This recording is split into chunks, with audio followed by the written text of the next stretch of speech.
All right, first thing we want to do in making homemade marshmallows is we gotta like grease the shit out of our pan. Marshmallows tend to be ridiculously sticky. So what I'm gonna do in my little container here is I've got a little bit of vegetable oil, and I'm gonna get a little pastry brush and just brush it around. This is stage 1 in our anti-stick regime. Then I'm gonna take a little bit of icing sugar that I've just got in a sieve here, and I'm going to sift it over top. And you can also get the sides, you can put a little extra in and pat it. Really what we want to do is create an atmosphere that tells the marshmallow who's boss, if you know what I mean. Okay, so that's set to go. I'm gonna put that aside. Now we've got to work with a stand mixer. You could do this with a handheld mixer, absolutely. It just requires a little more like arm movement, and I wore this shirt with the expectation that I wouldn't have to do much work because I can't actually lift my arms above this height. So, all right, let's get this guy raised. I've got half a cup of water here that's just gonna get poured in. And to it, I'm gonna add my gelatin. So I've got 3 little packs or 3 tablespoons, whatever you've got. And I just like giving it a quick little mix to make sure everything is touching the water. All right, so the next stage in this process is getting our sugar mixture together. So I've got 1.5 cups of white sugar going into a saucepan. Then I've got 1 cup of light corn syrup and a pinch of salt. That's gonna make sure our coffee flavor really stands out, and half a cup of water. Beauty. So I'm gonna get that on a medium-high heat because I'm impatient. And I have found the more I make marshmallows, the more I'm like, you really don't have to be precious about it. All we're trying to do right now is get it to 240 degrees. Whether that happens quickly or slowly, it's up to you. You're just gonna have to keep an eye on it if you have the heat hot. So I've got a little thermometer here that I like going in and checking every so often. You'll find it gets quite bubbly at the beginning and then it simmers down, but it remains bubbly. Beautiful, 240. Okay, we're gonna get it off the heat. I'm just gonna take it off this burner as well so that it doesn't continue to get hotter. Now we're gonna work over here. I'm gonna get my stand mixer down and closed up and started. And I'm going to slowly pour this mixture in, just on a low speed. I don't want it to splash anywhere. I'm gonna let it pour down the side. Beautiful. Now let's bring it up to a high. And I'm gonna let this go for 5 minutes.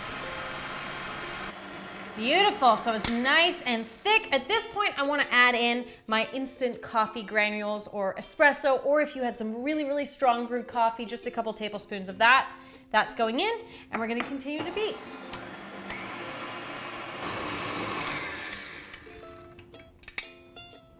All right, so now this just goes into our prepared container. You'll see it got super sticky. Oh, look at that flubber. And then I like just giving it a little shimmy so that we smooth at the top. Cool, so this has to set. Unfortunately, we cannot eat it right away. Minimum 4 hours. I would leave it overnight. But I've got another one. Let me go grab it. Okay, this is what a homemade marshmallow looks like. Ooh, it looks good. Okay, so marshmallows are fickle beasts, particularly homemade ones. They are sticky AF. You saw that earlier. So we're gonna have to be a little bit strategic with how we get this guy out of here. First thing I wanna do is get a little bit of icing sugar and just ice the top. Just like that. That is purely a cautionary measure. Get that to the side, and I'm gonna do the same with the board I'm working on. Get some icing sugar all over the top. So I think I'm gonna just pull away. Oh yeah, oh that's so satisfying. Get that on the board. All right, let's slice it up.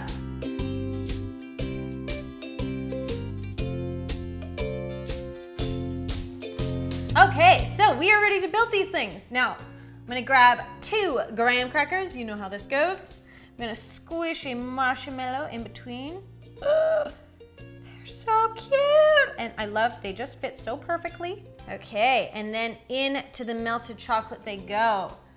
If you find that your chocolate feels a little bit thick, you can always add some vegetable shortening, just like a teaspoon, or a little bit of coconut oil. All right, so this is gonna set completely on a baking tray, and I'm gonna build the rest.